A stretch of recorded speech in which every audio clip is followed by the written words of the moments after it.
I never thought I'd make it this far, but I did.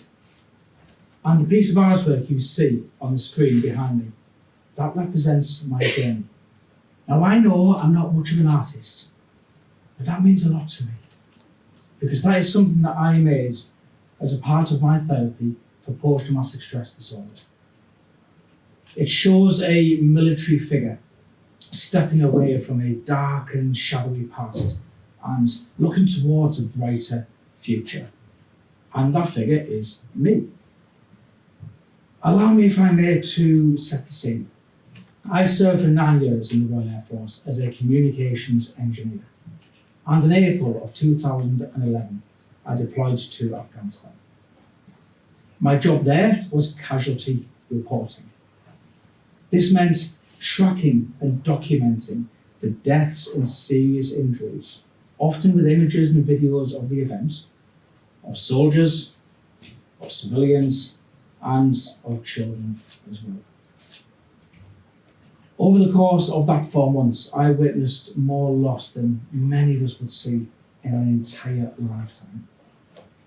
And I didn't realise it at the time, but my brain was really struggling to process what it was that I was seeing. Unfortunately, the turmoil I experienced there didn't end when I left Afghanistan to return home. In fact, it followed me home.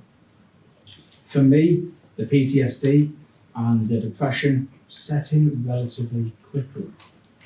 But we're not just talking about your average nightmares here. We're talking waking up in the night screaming and drenched in my own sweat.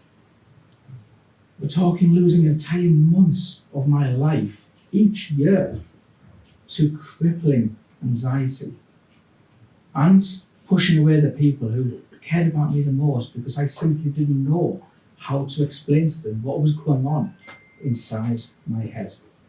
My life began to fall apart around me.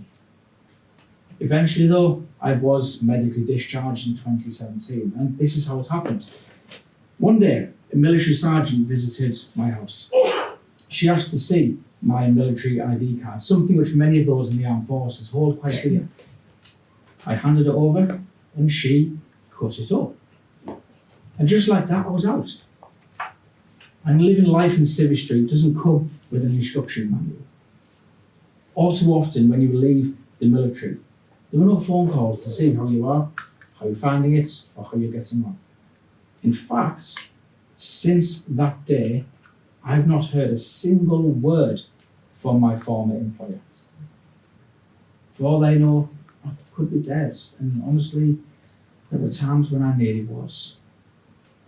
Now, this isn't a pity story.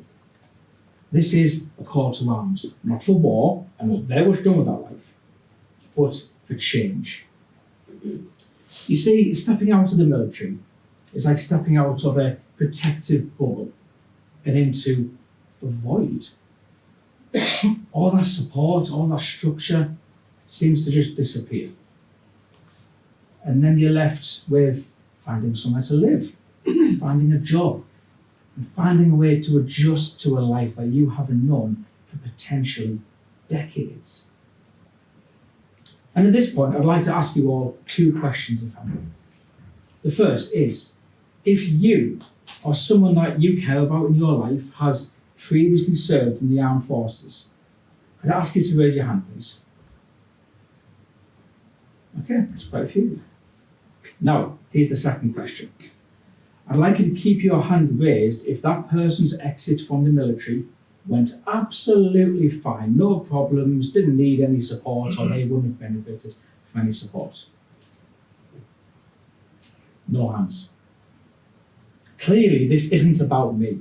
I'm merely a tiny representation of a much larger problem. Take Twitch, for example.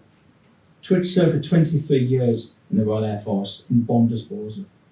Like me, he was medically discharged due to PTSD and has taken quite a number of years to find his feet, to adjust, and to find a career that he felt able to settle in. Or Andy, who served for 16 years in the infantry. When he left, he was suffering from depression, PTSD, and he began using substances just to be able to make it through each day living with his demons. For us, and so many like us in the Army, the Navy, and the Royal Air Force, it is as if the minute you step off that military base for the last time, you are no longer their problem. That support and that structure just disappears. But without that support and structure, veterans can spiral. We lose direction, we lose hope. Some lose everything. You see, the British Armed Forces has a habit of doing things the way they've always been done. And don't get me wrong, this isn't necessarily always a bad thing, because they are renowned for getting the job done and their professionalism. However, it also means that the same systems that have been in place for the last 50 years left veterans feeling isolated are still in place today. And it's not just outdated, it's dangerous. In 2021, we lost 253 veterans to suicide. And it's common knowledge that veterans often struggle with employment, relationships, housing, substance abuse, and mental health issues. Frankly, it's just not good enough. We are not liabilities, and with the right support, we can thrive. So, what should we do about it?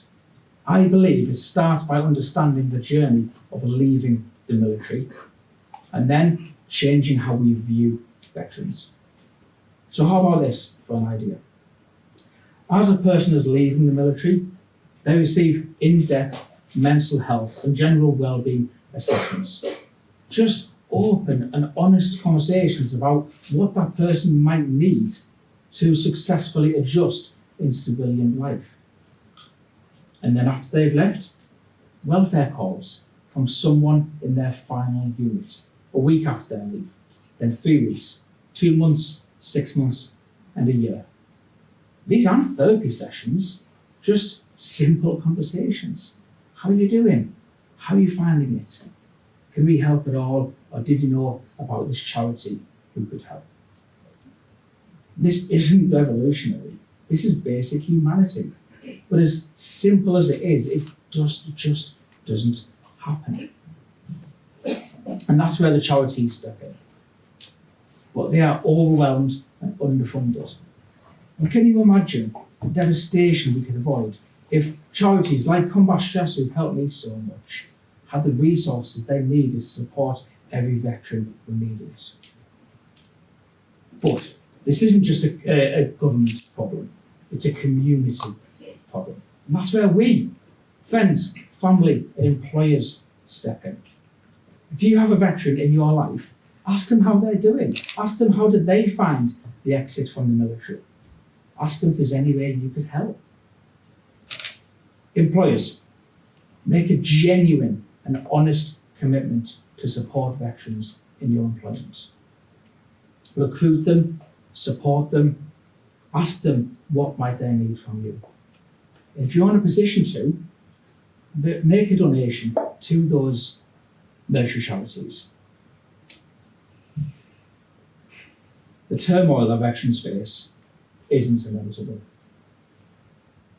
It's the result of a choice to ignore those who need us. But it is time for us to make a different choice. If you're here today, I know you care about progress and about change. So let's use that care to create something better. As for me, thanks to the wonderful charity Combat Stress, my family, and my friends, my PTSD is now in remission. I live symptom-free, something that is incredible to say. I've got a wonderful family, a career that I love. I found my brighter future. But that figure you saw in that artwork at the start, he was lost, he was desperate, he was scared. So let's work together to help every veteran find their brighter future together. Thank you.